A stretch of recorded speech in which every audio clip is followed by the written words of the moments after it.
Good morning बच्चों। चलिए देखिए, अभी तक हमने जो टेंस पढ़े थे वो थे present indefinite tense, continuous tense, perfect tense. आज हमें पढ़ना है प्रेजेंट परफेक्ट कॉन्टिन्यूअस टेंस। लेकिन उससे पहले हम आपको एक चीज़ समझा दें कि प्रेजेंट कॉन्टिन्यूअस टेंस और प्रेजेंट परफेक्ट कॉन्टिन्यूअस टेंस में अंतर क्या होता है, जो सबसे इम्पॉर्टेंट है। देखिए, जब मैंने प्रेजेंट कॉन्टिन्यूअस टेंस पढ़ाया था तो आपको मैंने कहा था कार्य चल रहा होता है, ठीक है, और उसमें कार्य प्रारंभ होने का समय नहीं दिया होता है। और यही चीज़ यहाँ पे क्या होती है, past present perfect continuous tense में। देखिए ऐसे समझ लीजिए, ऐसे हम तुलना कर लेते हैं, कॉन्टिन्यूअस और परफेक्ट कॉन्टिन्यूअस में अंतर क्या है।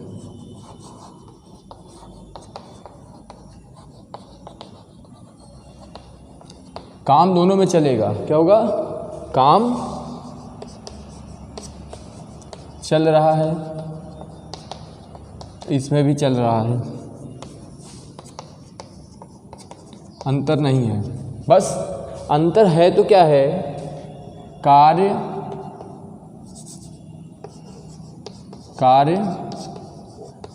प्रारंभ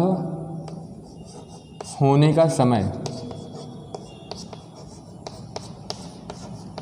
सबसे बड़ा अंतर यही है कि कार्य शुरू होने का समय नहीं दिया होता, नहीं दिया है, नहीं दिया होगा, और इसमें दिया होगा। अंतर आपको समझ में आया बेटा? कॉन्टिन्यूअस और परफेक्ट कॉन्टिन्यूअस टेंस में इतना अंतर है कि कॉन्टिन्यूअस में कार्य प्रारंभ होने का समय नहीं दिया होगा और परफेक्ट कॉन्टिन्यूअस टेंस में कार्य प्रारंभ होने का समय दिया होगा। चलिए, तो चलिए, कॉपी पेन आपने उठाई ली होगी, लिखते हैं प्रेजेंट परफेक्ट कॉन्टिन्यूअस टेंस की डिफिनीशन लिखिए। इस काल के वाक्यों में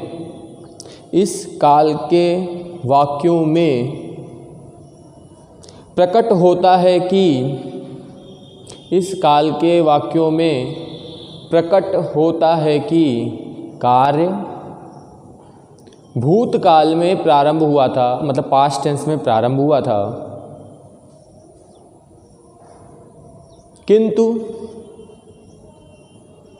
वर्तमान काल में जारी है, किंतु वर्तमान काल में जारी है, किंतु वर्तमान काल में जारी है, तथा इन वाक्यों में कार्य के प्रारंभ होने का समय, तथा इन वाक्यों में कार्य के प्रारंभ होने का समय भी दिया होता है। लिख लिया बेटा? चलिए, अब हम देखते हैं पहचान। तो पहचान जो हमारी है बेटा, मतलब जो आइडेंटिफिकेशन है प्रेजेंट परफेक्ट कॉन्टिन्यूअस टेंस की, सेम है, वही रहेगा बेटा। रहा है, रही है, रहे हैं आदि, किंतु इनके साथ क्या दिया जाएगा, प्लस टाइम, समय दिया जाएगा। क्या दिया जाएगा? समय दिया होगा। कौन सा समय? और वो भी समय क्या होना चाहिए, कार्य प्रारंभ होने का। याद रखेंगे, कार्य प्रारंभ होने का समय दिया होगा। ऐसा नहीं है कि कोई भी समय दे देगा और हम उसको मान लेंगे कि प्रेजेंट परफेक्ट कॉन्टिन्यूअस टेंस है। नहीं, उसमें जो कार्य हो रहा है उसके प्रारंभ होने का समय दिया होगा, तभी हम उसको क्या करेंगे, मानेंगे कि वो प्रेजेंट परफेक्ट कॉन्टिन्यूअस टेंस है। ठीक है बेटा, ये बात आपको समझ में आ गई होगी। चलिए, अब हम आते हैं अपने पुराने सभी एक एक सेंटेंस पढ़ेंगे। पहला अफर्मेटिव सेंटेंस।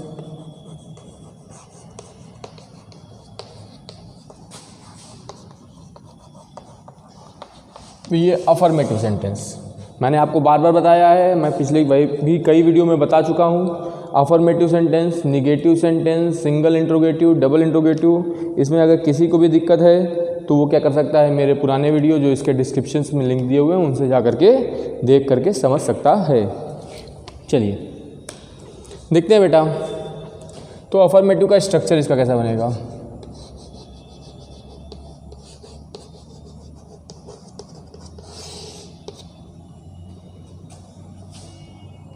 पहले हमारा सब्जेक्ट आएगा वाक्य का, फिर हैज या हैव,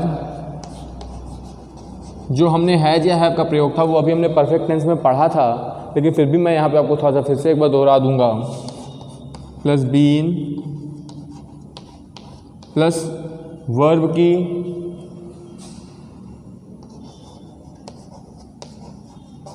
आईएनजी फॉर्म, या इसे हमने आपको बताया था कि वर्ब की फोर्थ फॉर्म भी कुछ लोग कहते हैं, या वर्ब की फर्स्ट फॉर्म प्लस आईएनजी, तो कोई अंतर नहीं है, ठीक है। वर्ब की ING form plus object plus other word plus, अब देखिएगा अदर वर्ड के बाद यहाँ पे कुछ जुड़ रहा है, प्लस फॉर या सिंस और प्लस टाइम, जो दिया रहेगा टाइम। अब यहाँ पे हमारे लिए एक नई चीज़ आ गई बेटा, फॉर या सिंस का प्रयोग। और फॉर या सिंस का प्रयोग मैंने प्रीपोजिशन के यूज़ में पढ़ाया था, लेकिन फिर भी मैं आपको यहाँ पे भी दोहरा देता हूँ, ठीक है बेटा। चलिए पहले हम बात कर लेते हैं हैज या हैव की। तो नोट,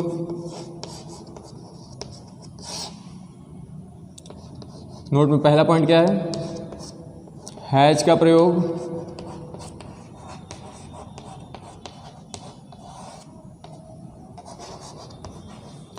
कर्ता मतलब सब्जेक्ट के ही शी इट या सिंगुलर नाउन होने पर होगा, या सिंगुलर नाउन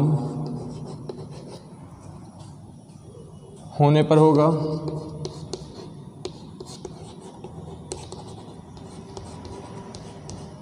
कोई दिक्कत यहाँ तक किसी को?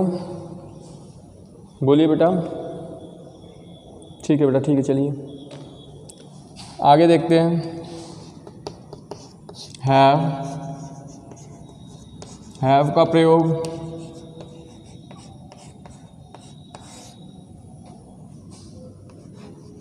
कर्ता सब्जेक्ट के आई वी यू दे या प्लूरल नाउन होने पर।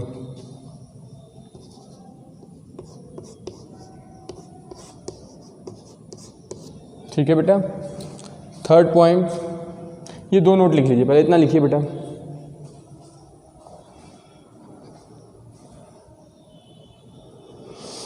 उसके बाद हम फॉर या सिंस का प्रयोग पढ़ेंगे, ठीक है। फॉर या सिंस का प्रयोग कहाँ होता है इसको हम जानेंगे। लिख लीजिए इतना बेटा जल्दी से सब लोग।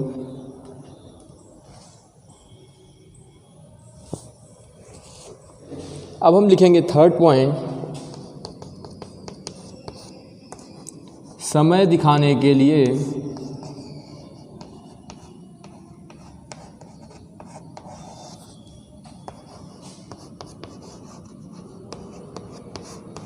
फॉर या सिंस का प्रयोग होता है।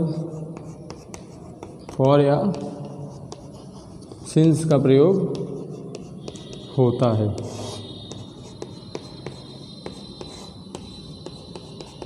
इसके बाद हम फॉर या सिंस हेडिंग डाल के थोड़ा सा लिख लेंगे फॉर या सिंस का प्रयोग कहाँ होता है। लिखिए इतना बेटा।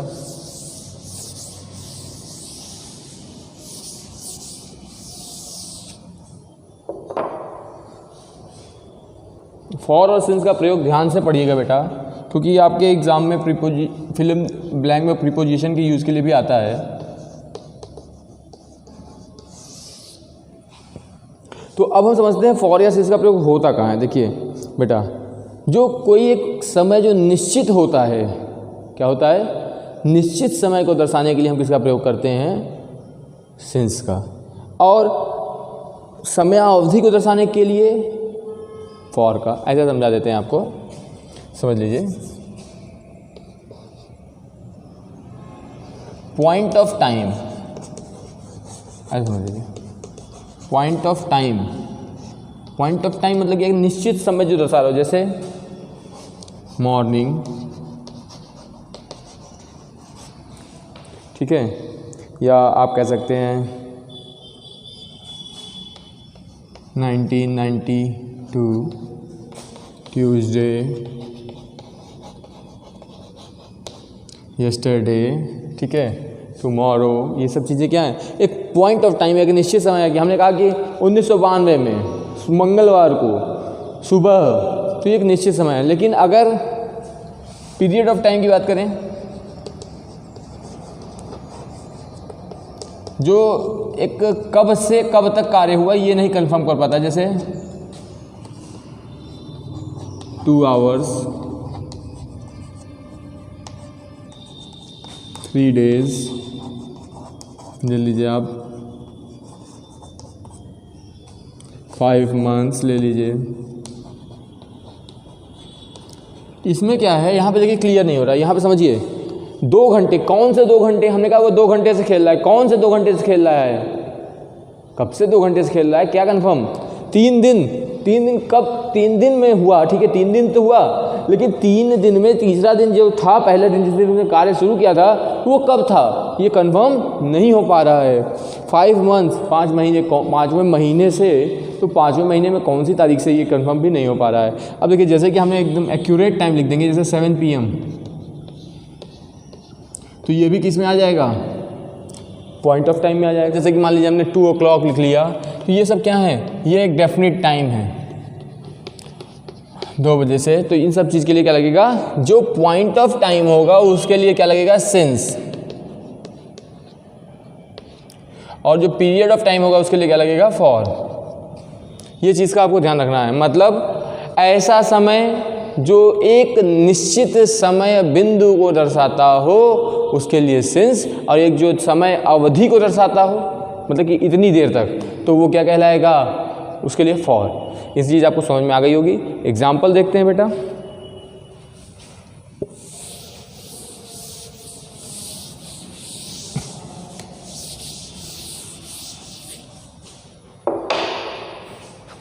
एग्जाम्पल हमने मान लीजिए लिया,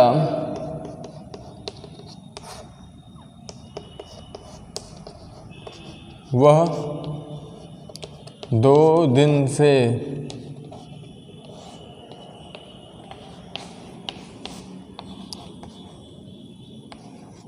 पढ़ रहा है, वह 2 दिन से पढ़ रहा है, तो क्या हो जाएगा बेटा, वह का ही के बाद क्या हो जाएगा, क्योंकि ही के साथ देखिए रहा है लगा है, और 2 दिन से, देखिए यहाँ ध्यान देना है, हमको ये ध्यान देना है कि जब समय दिया हुआ है तो 2 दिन से, कार्य के प्रारंभ होने का समय दिया हुआ है, 2 दिन पहले से पढ़ रहा है, तो ही हैज़, और हैज़ के बाद बीन लगना था, हमने आपको देखिए स्ट्रक्चर में लिखवाया था, ही हैज़ बीन, वर्ब की ING फॉर्म, तो रीडिंग, और 2 दिन तो 2 days, देखिए 3 days 2 days के लिए क्या लगता है, फॉर लगता है, तो फॉर 2 days, ही has been reading for 2 days। देखिए लिख लीजिए, समझ में आ गया होगा बेटा, जल्दी जल्दी लिखिए।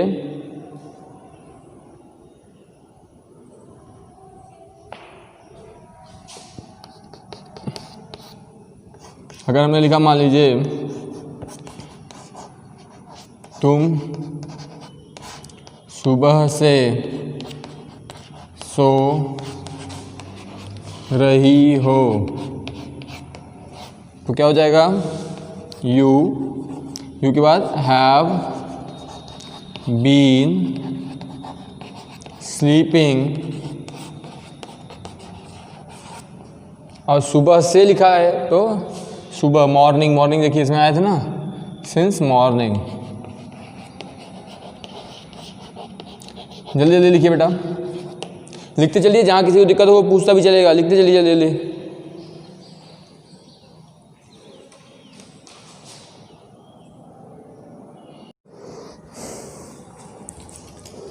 देखिए बेटा, लिखा आपने, लिख लिया होगा उम्मीद करते हैं, चलिए लिखिए जल्दी जल्दी, ठीक है। ये हमने आपको दो एग्जाम्पल दिए। पहला हमने एग्जाम्पल दिया कि वह 2 दिन से पढ़ रहा है, और दूसरा हमने दिया तुम सुबह से सो रही हो। ठीक है, एक एग्जाम्पल और देख लेते हैं। जैसे मैंने लिखा, मैं सुबह 5 बजे से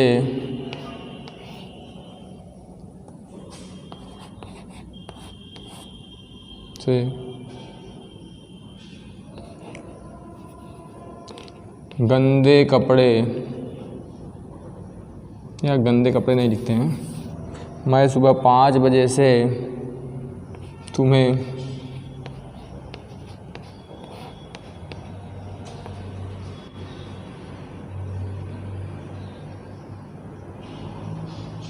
खोज रहा हूँ।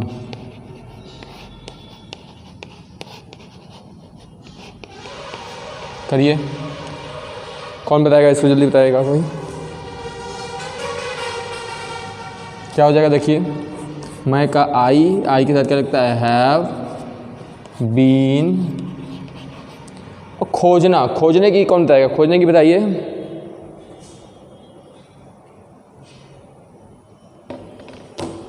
चलिए देखिए, आई हैव बीन सर्चिंग, और तुम्हें के लिए क्या हो जाएगा, यू। अब यहाँ ध्यान देंगे बेटा, यहाँ पे अब सुबह और 5 बजे, इन दोनों में कार्य प्रारंभ होने का समय कौन सा है, 5 बजे। सुबह तो है, लेकिन सुबह में 5 बजे दिया हुआ है, तो 5 बजे को ही मानेंगे। I have been searching you in the morning since 5 o'clock, since 5 o'clock। या आप लिख सकते हैं I have been searching you since 5 AM, ये भी आप लिख सकते हैं। ठीक है, इन द मॉर्निंग सिंस 5 o'clock लिख लीजिए बेटा। उसके बाद हम देखते हैं निगेटिव सेंटेंस।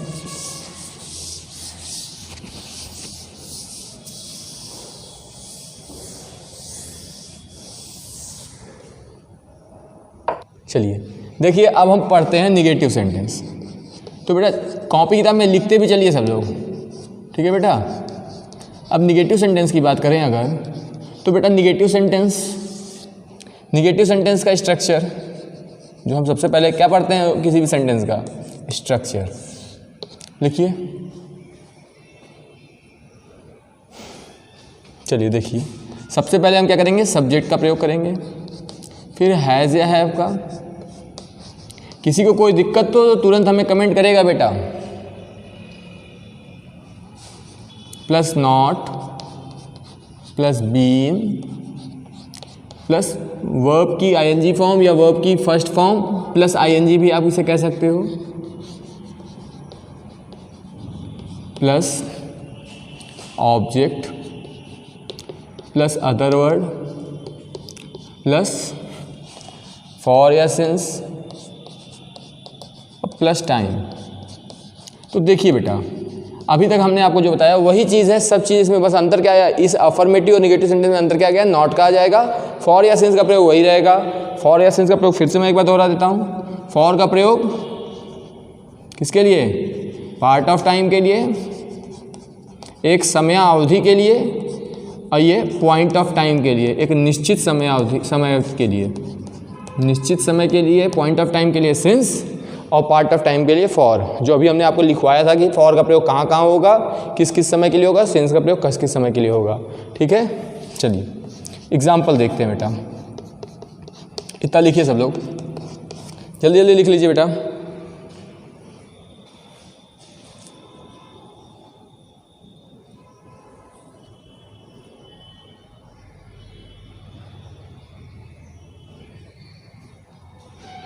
जैसे मान लीजिए मैंने एक एग्जाम्पल लिखा कि पिताजी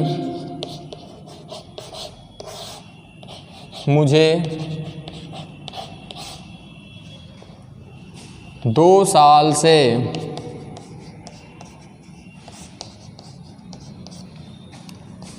अंग्रेजी नहीं पढ़ा रहे हैं, नहीं पढ़ा रहे हैं।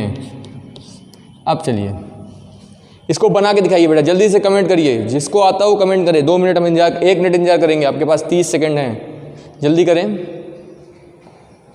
जिसको आता हो वो लिख के दे, बताए।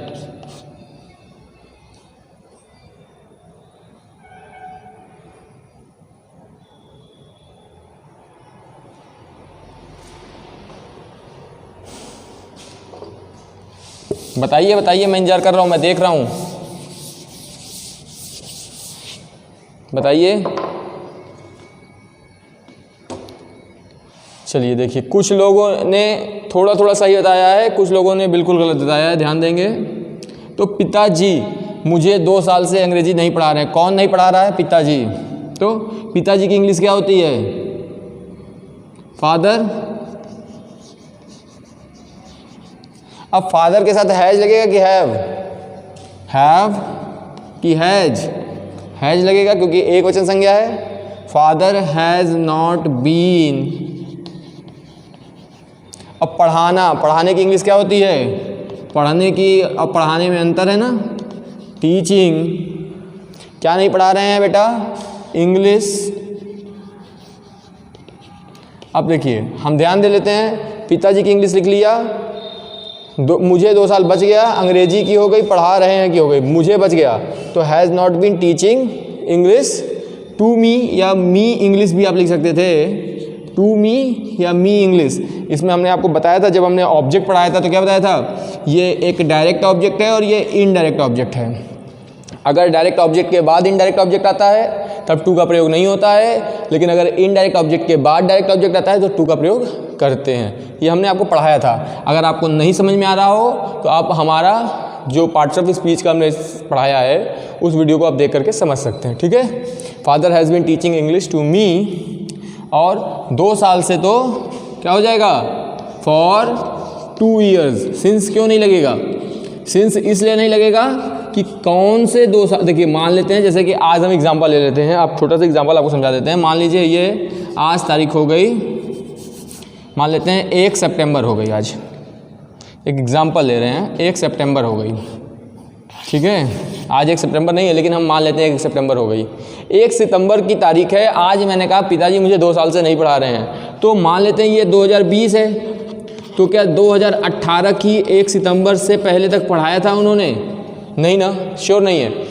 अब 2018 में कौन सी तारीख से नहीं पढ़ाया था ये निश्चित नहीं होता है, तो इसीलिए उसे हम क्या कहते हैं? पॉइंट, पार्ट ऑफ टाइम कहते हैं। 2 साल मतलब कि ज़रूरी नहीं है 2 साल ही एकदम एक्यूरेट है, 2 साल में कुछ दिन कम और ज़्यादा हो सकता है, इसीलिए उसे हम पार्ट ऑफ टाइम समझते हैं। इसीलिए हमने किसका प्रयोग किया? फॉर का प्रयोग किया। चलिए नेक्स्ट एग्जाम्पल देखते हैं।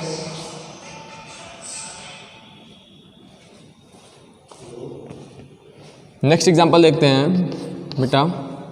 दूसरा एग्जाम्पल है, अगर मान लीजिए मैंने ले लिया, एक एग्जाम्पल आपकी किताब से ले लेते हैं, वे नदी में 2 घंटे से नहीं नहा रहे हैं। वे नदी में 2 घंटे से नहीं नहा रहे हैं। वे 2 घंटे से नदी में नहीं नहा रहे हैं। कौन बताएगा?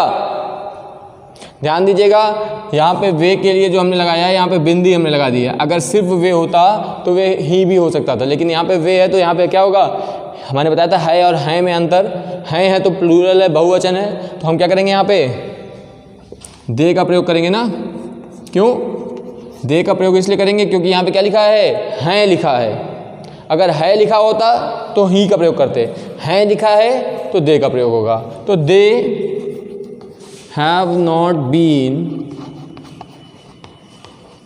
लिखिए, they have not been bathing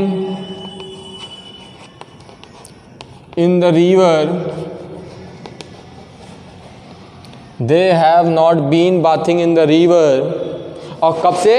2 घंटे से, 2 घंटे से, तो फॉर 2 hours, for 2 hours।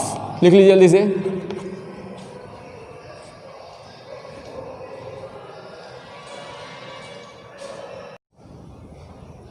लिख लीजिए जल्दी जल्दी बेटा। फिर अगले इंट्रोगेटिव सेंटेंस पे जाते हैं हम।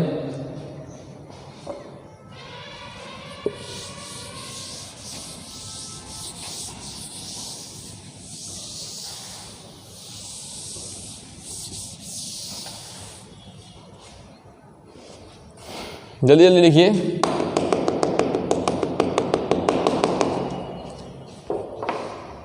देखिए, इसके बाद हमको पढ़ना है सिंगल इंट्रोगेटिव सेंटेंस। अब हमने आपको सिंगल इंट्रोगेटिव सेंटेंस की डेफिनेशन बताई थी प्रेजेंट इंडेफिनिट टेंस में।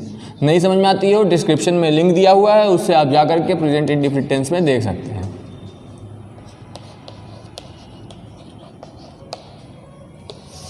सिंगल इंट्रोगेटिव सेंटेंस टेंस कह रहे हैं। Single interrogative sentence. अब सिंगल इंट्रोगेटिव सेंटेंस को देखें अगर, तो इसका स्ट्रक्चर कैसे बनेगा?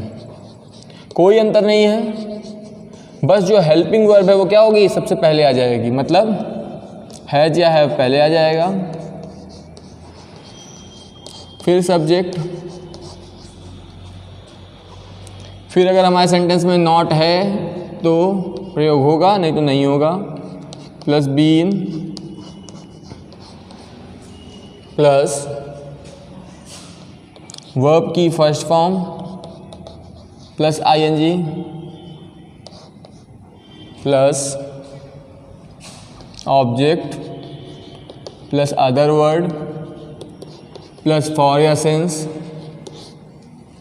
लिखते चलिए बेटा, प्लस टाइम और क्वेश्चन मार्क। लिखिए जल्दी से, जल्दी जल्दी लिखेंगे बेटा।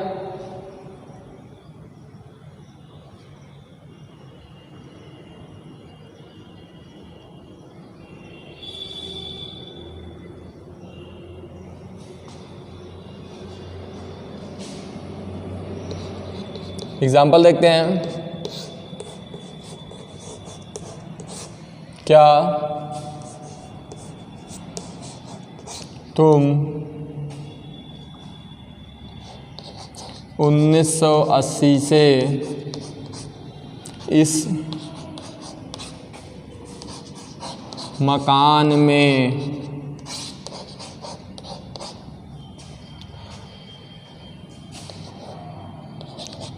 रह रहे हो? थोड़ा ध्यान दीजिएगा बेटा, वही चीज़ है, फिर से एक बार रिपीट कर देते हैं आपको। मैंने क्या कहा था, यहाँ पे हैज या हैव का प्रयोग होगा, सब्जेक्ट का प्रयोग होगा, नॉट का प्रयोग तब होगा जब वाक्य में नहीं आएगा तब आएगा, बीन लगेगा वर्ब की फर्स्ट फॉर्म के साथ ING plus object plus other word plus for या सिंस प्लस टाइम।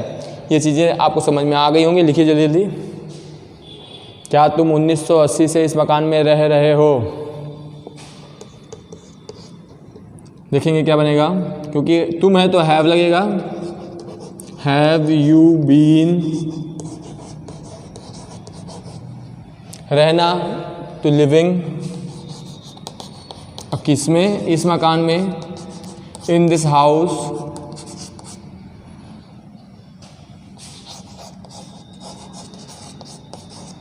सिंस,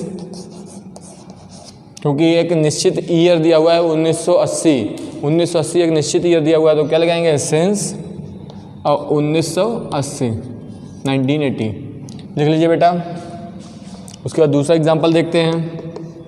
इतना लिखिए बेटा, किसी को दिक्कत हो तो बताए।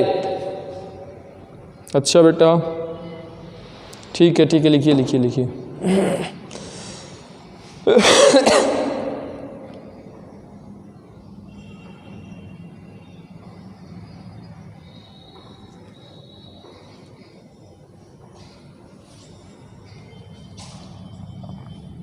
बताइए जल्दी जल्दी बेटा, करिए।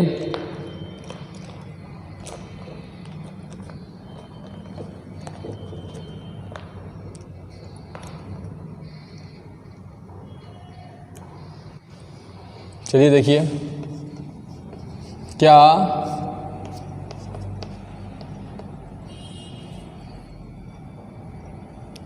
सुबह से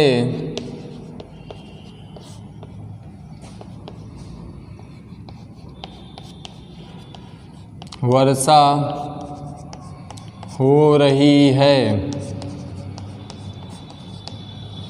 क्या सुबह से वर्षा हो रही है? कौन बताएगा? हैज़ इट, क्योंकि जब वर्षा की बात आई तो यहाँ पे सब्जेक्ट नहीं आया तो हमको इट का ही प्रयोग करना पड़ेगा। Has it been raining since morning. लिख लीजिए बेटा। इसके बाद डबल इंट्रोगेटिव सेंटेंस देखते हैं। और बार बार हम आपसे कह रहे हैं बेटा कि आप किताब ले करके उससे इसके सारी एक्सरसाइज करते चलिए। जो भी सेंटेंस आपको नहीं आता है आप मुझसे व्हाट्सएप पे पूछ सकते हैं, मैं आपको उसका जवाब तुरंत दूंगा।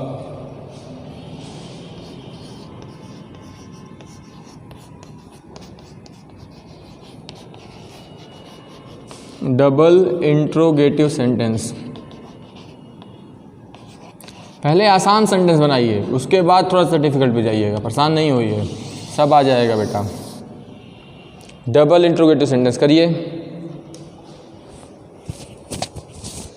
कुछ नहीं करना है, यही स्ट्रक्चर रहेगा, बस आगे क्या लग जाएगा? क्वेश्चन वर्ड लग जाएगा। स्ट्रक्चर क्या बनेगा?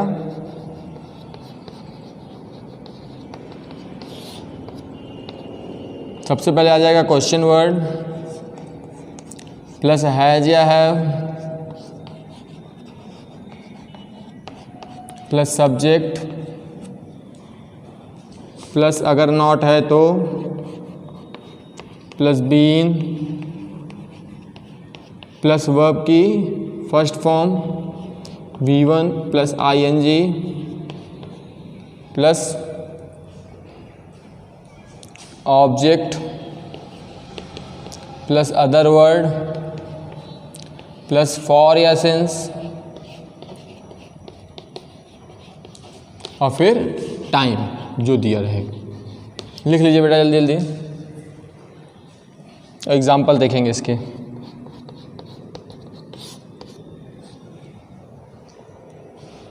देखिए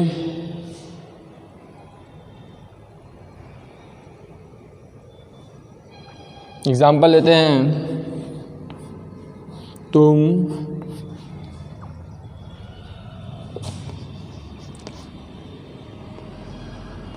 2 दिन से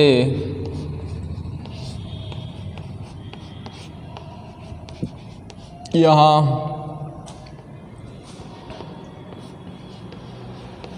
क्या कर रहे हो? तुम 2 दिन से यहाँ क्या कर रहे हो? तो क्या हो जाएगा बेटा?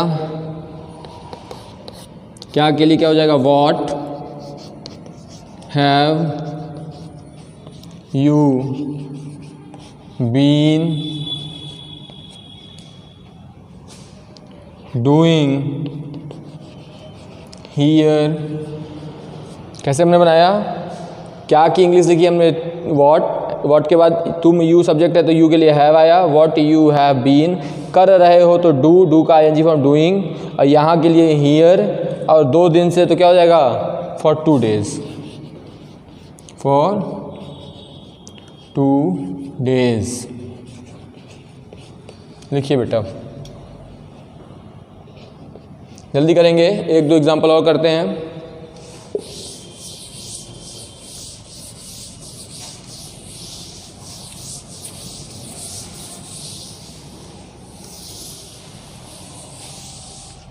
कोई दिक्कत है बेटा वीडियो देख करके फिर से, उसके बाद आप फिर से इस वीडियो को भी देख सकते हो, अभी तो पूछ ही सकते हो, उसके बाद फिर से वीडियो देख करके और जो चीज़ें नहीं समझ में आ रही हैं उन चीज़ों को पूछ सकते हैं। और आप इनके क्वेश्चंस लगाइए, नहीं समझ में आता है तो उसको भी हमसे पूछिए, तभी आएगा बेटा।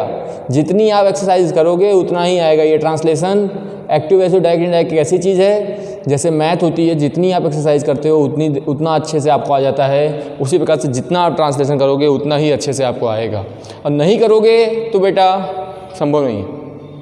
आप बार बार कह रहा हूँ मैं, आप अच्छे से पढ़िए, घर पे पढ़िए, ठीक है। चलिए एक एग्जांपल देखते हैं।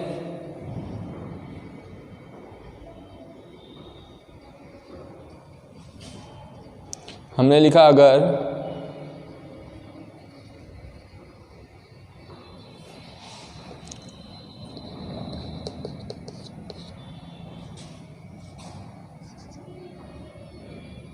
तुम्हारा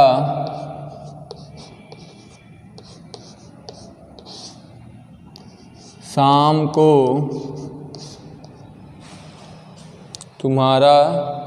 शाम से कौन इंतज़ार कर रहा है, तुम्हारा शाम से कौन इंतज़ार कर रहा है। बनाइए इसको बेटा, क्या हो जाएगा, कौन का क्या हो जाएगा, हूँ, और जब हूँ आता है बेटा तो सब्जेक्ट गायब हो जाता है, याद रखिएगा। तो who has been waiting you for since evening, since evening, क्योंकि इवनिंग क्या है, मॉर्निंग, इवनिंग के लिए सिंस लगता है ना, निश्चित समय। लिखिए बेटा,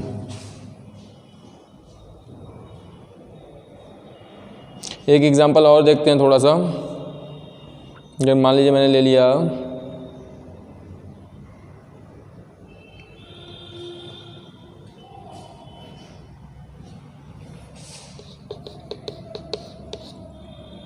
सरला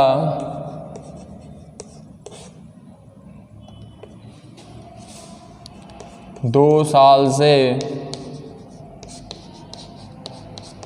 गाना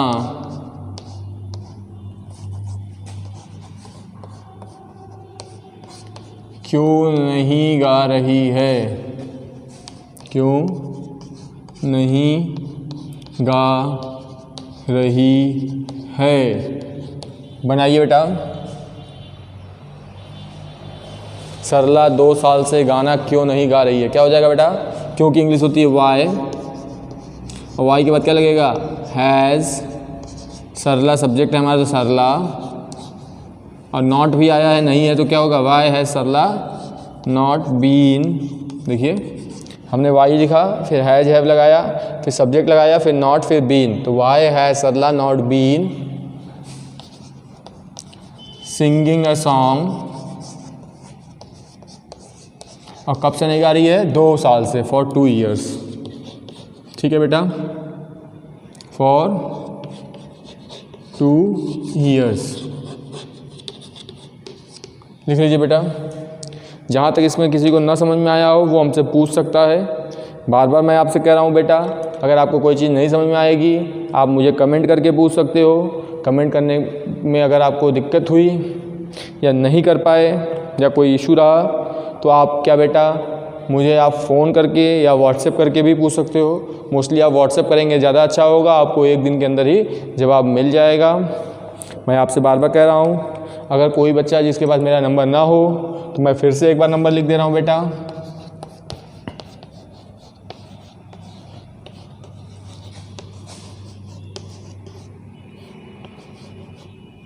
ये मेरा नंबर है बेटा, आप इस पर कॉल करके मुझसे बार बार पूछ सकते हो। मैं आपसे कह रहा हूँ मैसेज करके भी पूछ सकते हो। ठीक है बेटा, चलिए ठीक है, आप अच्छे से पढ़िए। ओके बेटा, चलिए।